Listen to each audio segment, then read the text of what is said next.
You're in luck. If your brakes sound like this, well, actually you're not in luck if they sound like this.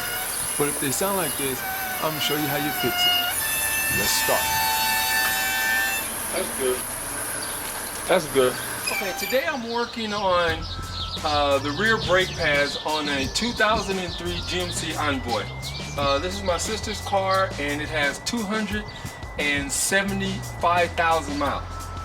Pretty good. So what you do is you pop off this little cap, you loosen up your lug nut. This is a 19 millimeter. I already loosened them. You get your jack and you jack it up under the frame. After I jack it up, I'll go ahead and take the tire off.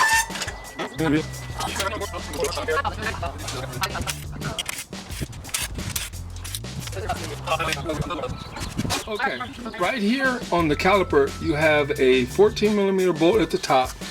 Then you have a 14 millimeter bolt right here. After you take those off, you loosen them up. You could put a wrench right here, but I just loosened it. Then you want to compress your piston in your caliper. What I do is I just take a screwdriver, put it through this little hole right here, and I make sure I come out onto the outside of the pad, and as I push in, you can see, let's see if I can get it out the same.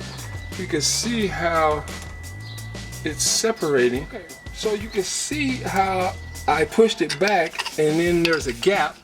So now there's a lot of play in the caliper. So I'll go ahead, take this screw off at the top, take the screw off at the bottom. The whole caliper will back off and then I'll show you what that looks like. Once you loosen up those little bolts, which here it is, it's just a little bolt, little 14 millimeter bolt. So as soon as you take that out, you've already depressed your caliper. That comes out. You don't want that dangling, so you sit that up out the way. If you need to, I don't know if you can see this. If you need, you might have to depress the caliper piston in a little bit more. You can get some large pliers or a C-clamp and go ahead and tighten, push that all the way back in to accommodate the new brakes. So you can see the pad. Here's the noise canceling shim. The pad just pops off on both sides. You simply pop those off.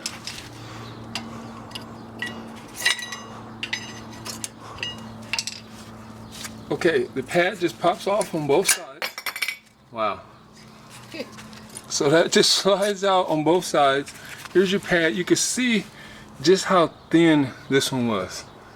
Look at how thin that was. That is why you heard the noise. It was this indicator pin right here at the top scraping on the rotor, and that's what the noise was. Wow, that makes so much sense. Wow, you hear my sister over there talking? Oh, sorry. So you see how thin this pad is versus this pad, and then in a second I'll get the new pads. And right here, here's your hardware. What I like to do is use the new hardware that comes with your kit. And with that being said, let me get the kit. Okay, the brake pads that I'm going to use to put back on the car is this Duralast Max from Autozone. These are ceramic. These are Autozone's most expensive pair. They cost between $60 and $65.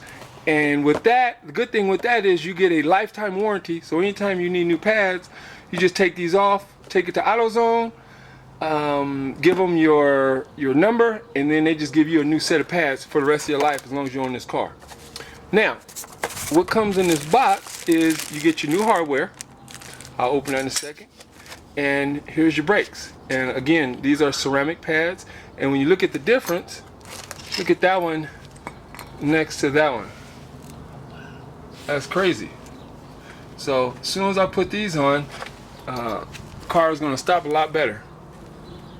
These come with the noise canceling shim, and again, I'll just, like I said, I will use the new hardware, but that's all you do. You just slide it on, and because of the thickness of this new pad, that's why you're going to have to depress the piston. So I'm going to simply take off the old hardware, which is that simple. Just lift it up, pull from the top.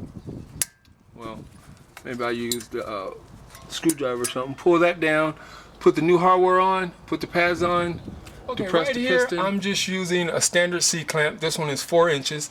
I'm using the old brake pad to go across the piston, and as I squeeze it, you can see it depressing. Get closer, you can see it going in. So as I twist the C-clamp, you see the piston, it's all the way in now. It's flush with the caliper. I'll go ahead and back it on out so you can see it. And you can see that it's flush. You see that it's flush. So now I have the maximum amount of space that I can get in here to accommodate the new pads and the rotor. Okay, here is the new hardware. Obviously on the right is the old hardware, on the left is the new hardware. So you just simply slide those on, which I'll show you in a second. Okay, so you simply just slide it on. You might have to work them in a little bit because they're brand new. Take the top one, just slide them up in there. And it's that simple. And then you take your new pad, make sure you turn it the right way, line it up. Okay, I put the new brackets in and I slid the new pads on. So you see just how fat the new pads and the rotor is. So take your caliper. It's been compressed. It slides right over. Slides over this top bolt. The top bolt. The bottom bolt. I'm simply going to put the screw in, tighten it down, tighten the bottom down, tighten that to specs, whatever the book says your specs are. And then I like to bleed the brakes when I get done. So as soon as I get done, I'll go ahead, pop this little cap off, which is probably a 10 millimeter. I have my sister pump the brakes as I get all the air out, tighten that back up, and then you're done.